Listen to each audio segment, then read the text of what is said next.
pushy when those two were away. She got a little pushy. But, so when she comes into my space, she probably won't do it now because I got after her for it. But if she's in my space like this, all I'm going to go is get out of my space. And if I take a step towards them and they don't move, they're going to get bumped. It's going to be, it should be as fast as I walk towards them, they should back up just like that. And that's a good thing. But then what I do is I step them back up to where we started. And pat her, let her know she was good. Because I don't want her to get scared of me when I go towards her. The only time she should move is when I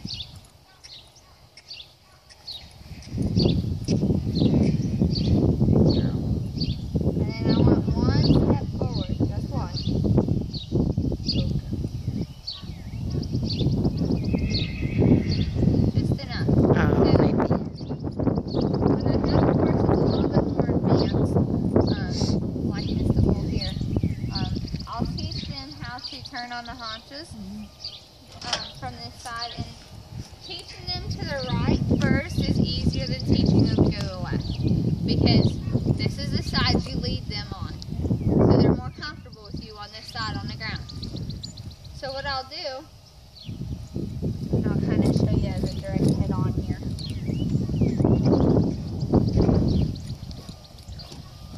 So what I'll do when I want to ask them to step over,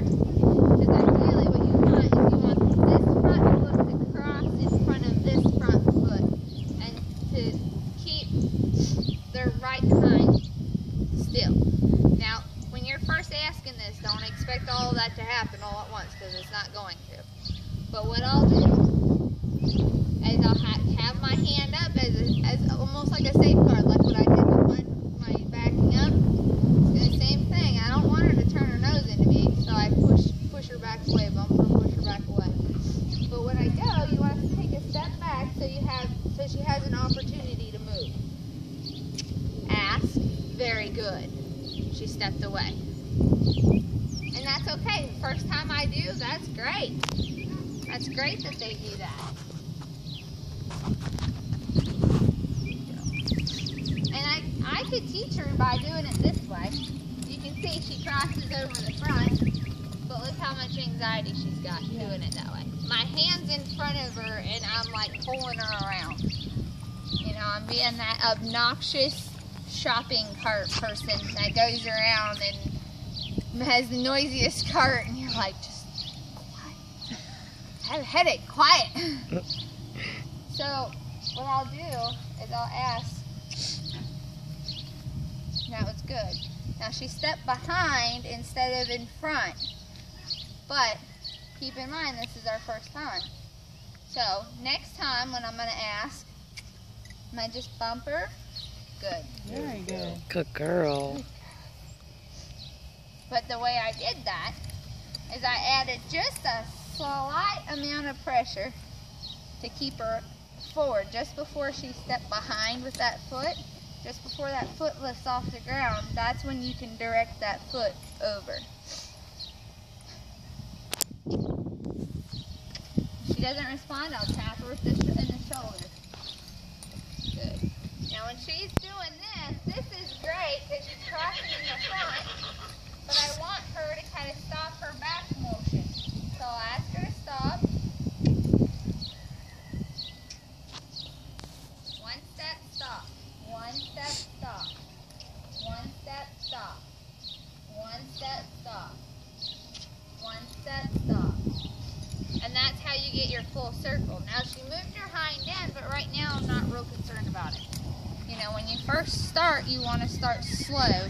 And you don't want to be nitpicky from the start, because if you were trying, like, I don't know Spanish. I took Spanish class in high school because I had to take it for college, and I didn't pay attention, and now I wish I did because I'm moving down here and I need to know it. So, which is why I have my translator. But you know, it'd be like somebody trying to teach me Spanish and going, no, that's wrong, that's wrong, that's wrong, for every little thing that I do, and I just give up because I get nitpicked. Hey, baby. I don't want him to lose his her encouragement. I want her to keep being encouraged to try and do new things because it's fun. I don't want her to lose interest in what I do. So I'll make it, right now I want to just focus on that one step crossover and stop. One step crossover and stop. One step crossover, stop. One step at a time. Itty bitty steps is how you make leaps of progress. Because when you go slow and you take your time, that's when you're going to make more progress than if I try and do this fast. If I try and do this fast, watch what's going to happen. She's confused. Now what did I accomplish? Stepping in horse poop. Have to know this thing. But now look at her. Look at how amped up she is now and how anxious and upset she is. She doesn't want to stand still. We already established that she's a nervous horse. So when I go after you so like a buffoon, and I'm going, move over, move over, move over, come on, move over, do something, come on, now watch this way, no, I want this way. Look what happens. You get a wreck. And then you go back and you got a hot horse that's scared to death of you.